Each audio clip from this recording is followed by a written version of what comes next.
Parliament ఆవరణలో అంబేద్కర్ ఇష్యూపై ఆందోళన చేపట్టారు అధికార ఎన్డీఏ ప్రతిపక్ష ఇండియా కూటమి ఎంపీలు. పోటాపోటీగా జై భీమ్ నినాదాలు చేశారు. పార్లమెంటు ముందు బీజేపీ, కాంగ్రెస్ ఎంపీలు ఎదురుపడ్డారు.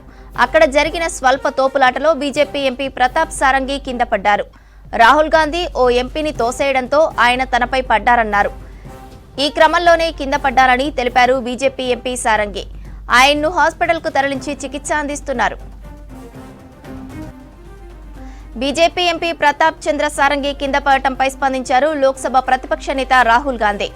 పార్లమెంట్లోకి వెళ్తుండగా బీజేపీ నేతలు అడ్డుకున్నారని తెలిపారు. తనను నెట్టివేసి బెదిరించారన్నారు. ఆ సమయంలో తోపులాట జరగడంతో బీజేపీ ఎంపీ ప్రతాప్ చంద్ర సారంగి కింద పడ్డారన్నారు. దీనికి సంబంధించిన విజువల్స్ మీడియా కెమెరాల్లో ఉండొచ్చన్నారు రాహుల్. మల్లికార్జున ఖర్గేను కూడా బీజేపీ ఎంపీలు నెట్టివేశారన్నారు. పార్లమెంట్లోకి వెళ్లకుండా బీజేపీ నేతలు అడ్డుకున్నారని, అందులోకి వెళ్లే హక్కు ఉందన్నారు రాహుల్. అంబేద్కర్ ఇష్యూపై పార్లమెంటు ఆవరణలో ఇండియా, ఎన్డీఏల ఆందోళనలు చేపట్టాయి. మీరంటే మీరు అంబేద్కర్ను అవమానించారని నిరసనలు చెబుతున్నారు. అంబేద్కర్ను అవమానించిన అమిత్ షా కేంద్ర హోంమంత్రి పదవికి రాజీనామా చేయాలని డిమాండ్ చేస్తున్నారు కాంగ్రెస్ నేతలు. ఇక అసలు అంబేద్కర్ను అవమానించిందే కాంగ్రెస్ అంటూ ఎదురుదాడికి దిగారు బీజేపీ ఎంపీలు. భారతరత్న ఇవ్వకుండా బాబాసాహెబ్ను అవమానించారన్నారు. మరోవైపు అధికార, విపక్షాల ఆందోళనలతో ఉభయ సభలు మధ్యాహ్నం 2 గంటల వరకు వాయిదా పడ్డాయి.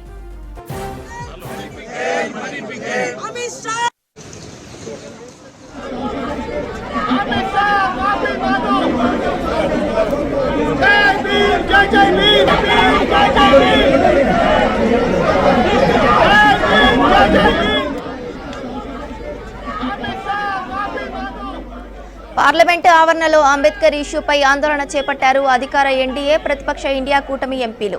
పోటాపోటీగా జై భీమ్ నినాదాలు చేశారు. పార్లమెంటు ముందు బీజేపీ, కాంగ్రెస్ ఎంపీలు ఎదురుపడ్డారు. అక్కడ స్వల్పంగా జరిగిన తోపులాటలో బీజేపీ ఎంపీ ప్రతాప్ సారంగి కింద పడ్డారు. రాహుల్ గాంధీ ఓ ఎంపీని తోసేయడంతో తనపై పడ్డారన్నారు. ఈ క్రమంలోనే కింద పడ్డానని తెలిపారు బీజేపీ ఎంపీ సారంగి. ఆయన్ను హాస్పిటల్కు తరలించి చికిత్స అందిస్తున్నారు.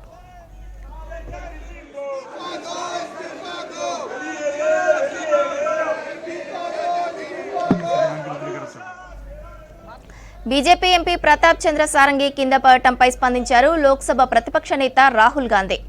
పార్లమెంట్లోకి వెళ్తుండగా బీజేపీ నేతలు అడ్డుకున్నారని తెలిపారు. తనను నెట్టివేసి బెదిరించారన్నారు. ఆ సమయంలో తోపులాట జరగడంతోనే బీజేపీ ఎంపీ ప్రతాప్ చంద్ర సారంగి కింద పడ్డారన్నారు.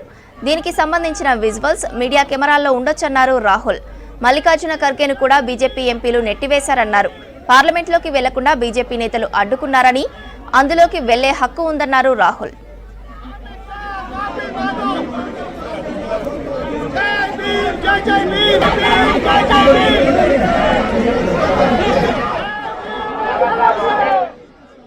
అంబేద్కర్ ఇష్యూపై పార్లమెంటు ఆవరణలో ఇండియా, ఎన్డీఏల ఆందోళనలు చేపట్టాయి.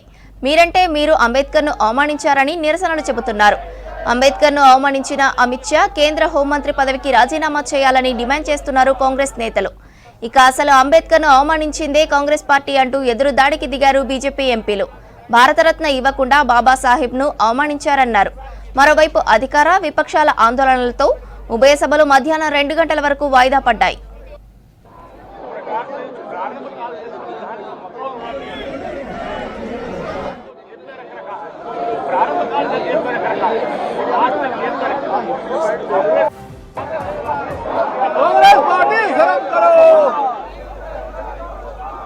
పార్లమెంటు ఆవరణలో అంబేద్కర్ ఇష్యూపై ఆందోళన చేపట్టారు అధికార ఎన్డీఏ ప్రతిపక్ష ఇండియా కూటమి ఎంపీలు. పోటాపోటీగా జై భీమ్ నినాదాలు చేశారు. పార్లమెంటు ముందు బీజేపీ, కాంగ్రెస్ ఎంపీలు ఎదురుపడ్డారు. అక్కడ జరిగిన స్వల్ప తోపులాటలో బీజేపీ ఎంపీ ప్రతాప్ సారంగి కింద పడ్డారు. రాహుల్ గాంధీ ఓ ఎంపీని తోసేయడంతో అతను తనపై పడ్డారన్నారు. ఈ క్రమంలోనే తాను కింద పడ్డారని తెలిపారు బీజేపీ ఎంపీ సారంగి. ఆయన్ను హాస్పిటల్కు తరలించి చికిత్స అందిస్తున్నారు.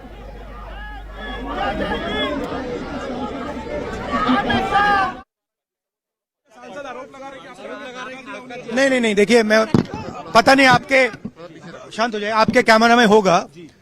ये पार्लियामेंट की एंट्रेंस है, इसमें मैं अंदर जाने की कोशिश कर रहा था तो बीजेपी के एमपी जो थे वो मुझे ऐसे रोकने की कोशिश कर रहे थे, धकेल रहे थे और मुझे धमका रहे थे, तो वो हुआ है बस।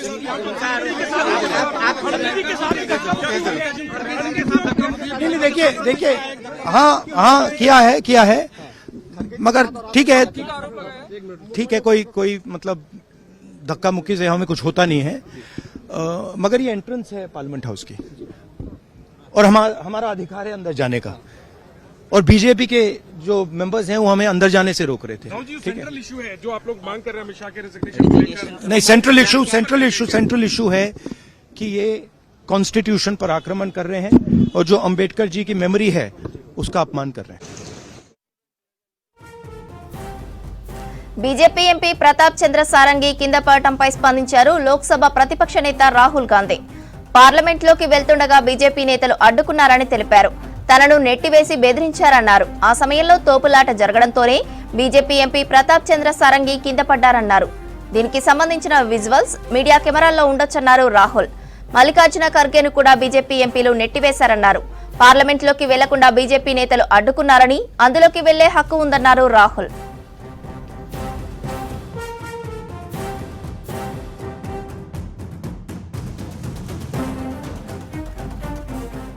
అంబేద్కర్ ఇష్యూపై పార్లమెంటు ఆవరణలో ఇండియా, ఎన్డీఏల ఆందోళన చేపట్టాయి.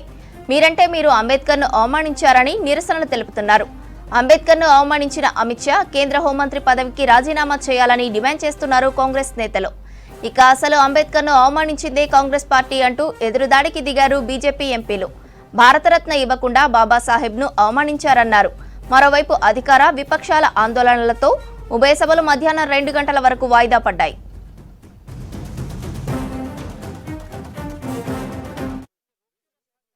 राहुल गांधी एक एमपी को धक्का लगा, मेरे ऊपर गिर पड़ा और मैं नीचे गिर गया। किसने धक्का मारा? राहुल गांधी ने। हाँ, राहुल गांधी ने। राहुल गांधी ने धक्का मारा? राहुल गांधी। कौन सी जगह पे सर? सर किस जगह पे? सर किस जगह पे? किस जगह पे? सीढ़ी के ऊपर में मैं खड़ा हुआ था और राहुल गांधी ने आकर के एक एमपी को धक्का लगाया, वो मेरे ऊपर गिर पड़ा और मैं। कहाँ चोट लगी सर आपको? कहाँ चोट लगी सर? एक बार दिखा दीजिए। ओहो, ये तो बहुत खून में। No, you want to see blood, no? See, they want to see. ये उनको जाने दो यार, जाने दो उनको। बाबा साहेब भीमराव अंबेडकर के प्रति कांग्रेस ने हमेशा ही जो अपमान किया है उसका विरोध में आज यहाँ प्रदर्शन हो रहा है। बाबा साहेब भीमराव अंबेडकर को चुनाव में हराया गया। बाबा साहेब का जो अपना जो संविधान को लेतारन स्पिरिट है, जिस हिसाब से उन्होंने संविधान बनाया था, उस संविधान को तोड़ने का काम कांग्रेस पार्टी ने किया। नेहरू जी ने अपने मीडिया के ऊपर भी सेंसरशिप लगाया था, इंदिरा जी ने इमरजेंसी लगाया था, सभी पर राहुल गांधी विदेश में जा करके भारत के विरुद्ध में बात कहते हैं। कुछ हर प्रकार से कांग्रेस पार्टी ने भारत के संविधान के प्रति कभी भी सम्मान नहीं दिखाया है। हमेशा संविधान को तोड़ने का काम कांग्रेस पार्टी ने किया है। इसीलिए आज हम देश भर में आज प्रदर्शन कर रहा है। कांग्रेस पार्टी देश के 140 करोड़ जनता के सामने माफी मांगे। दलितों के, पीड़ितों के, वंचितों के जो हकदार है बाबा साहेब का जो अपमान कांग्रेस का द्वारा किया जाता है या कर रहे हैं, उसके जो कांग्रेस के जो बाबा साहेब के प्रति घृणा का भाव है उसके विरुद्ध में आज हम सब लोगों ने यहाँ प्रदर्शन किया है। उल्टा कांग्रेस पार्टी ने माननीय गृह मंत्री जी का जो राज्यसभा में बयान था उसको तोड़ मरोड़ करके, उसको काट करके जो भी उन्होंने एक फॉल्स नैरेटिव उन्होंने बनाने का कोशिश किया है, इसके बारे में देश के जनता को जागरूक करना हमारा काम बनता है। इसीलिए आज पूरे भाजपा के सांसदगण संसद परिसर में कांग्रेस पार्टी का जो दोहरा चरित्र है, डबल स्टैंडर्ड है बाबा साहेब के प्रति, उसको उजागर करने के लिए हम यहाँ पर ये आंदोलन कर रहे हैं। आप लोग प्रोटेस्ट कर रहे हैं। देखिए, कांग्रेस पार्टी ने हमेशा बाबा साहब अम्बेडकर का अपमान किया, उनको चुनाव में हराने का काम किया। भारत रत्न कांग्रेस पार्टी ने कभी नहीं दिया और उनको जन्मभूमि और कर्मभूमि के लिए जमीन भी देने का काम नहीं किया। यह प्रधानमंत्री मोदी जी के नेतृत्व में पंचतीर्थ का सौंदर्यीकरण हुआ और बाबा साहब के सम्मान में संविधान पे चर्चा होती है। संविधान सम्मान का हम लोग कार्यक्रम भी पूरे देश भर में करते हैं और अभी संसद में भी पूरी चर्चा हुई है। कांग्रेस पार्टी झूठ की फैक्ट्री है और उस झूठ के फैक्ट्री के सरदार को हैं तो राहुल गांधी जी। हमेशा झूठ बोलना, निरंतर झूठ बोलना, जनता बार बार उनको हरा देती है झूठ के कारण अब बताइए, माननीय गृह मंत्री जी का स्टेटमेंट बिल्कुल उसको तोड़ मरोड़ करके दिखाना और ये कहना कि भाजपा बाबा साहब का सम्मान नहीं करती, यह सरायाम झूठ है। बाबा साहब का अपमान कांग्रेस पार्टी करती है और की है। कांग्रेस को देश से माफी मांगना चाहिए कि जो वह षड्यंत्र रच रही है, वह षड्यंत्र देश की जनता के सामने उजागर हो चुकी है। सर, उनका तो कहना है, प्रियंका गांधी भी कह रही है कि गृह मंत्री जी ने ऐसा बाबा साहब का अपमान किया है, पूरा कांग्रेस कह रहा है, और जो है वीडियो वो तो सामने है। अरे राहुल जी, प्रियंका जी कितना झूठ बोलोगे? झूठ बोल बोल के तो चुनाव लगातार हार रहे हो। माननीय गृह मंत्री जी ने जो स्टेटमेंट दिया पार्लियामेंट में, वो सब जनता के सामने है। उन्होंने बाबा साहब के सम्मान में जो बातें रखी, वो देश की जनता के सामने है। उन्होंने कांग्रेस के जो नकारात्मक और बाबा साहब के सम्मान में जो उन्होंने कांग्रेस पार्टी ने किया, अपमानित करने का जो काम किया कांग्रेस पार्टी ने, उसको माननीय गृह मंत्री जी ने बताया संसद में। पूरी बात तो सुनो। लेकिन इस प्रकार से राहुल जी, प्रियंका जी कितना झूठ बोलोगे? अच्छा, झूठ बोल करके बार बार हार भी रहे चुनाव में। आपने मध्य प्रदेश, राजस्थान और उसके छत्तीसगढ़ में हारे, फिर हरियाणा में हारे, फिर महाराष्ट्र में हारे, हार रहे। उपचुनाव में सब जगह हारे, उत्तर प्रदेश में हारे, राजस्थान में हारे, हर जगह हारे, बिहार में हारे। हारने के बाद भी अगर उनको समझ में नहीं आ रही है।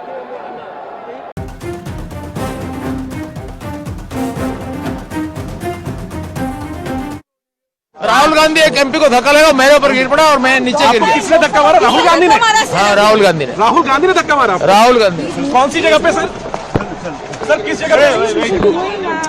सर किस जगह पे? किस जगह पे? सीढ़ी के ऊपर में मैं खड़ा हुआ था injury. और राहुल गांधी ने आकर के एक एमपी को धक्का लगाया, वो मेरे ऊपर गिर पड़ा और मैं। कहाँ चोट लगी सर आपको? कहाँ चोट लगी सर? एक बार दिखा दीजिए। ओह, ये तो बहुत खून में। Yeah, you want to see blood, no? See, they want to see. उनको जाने दो, जाने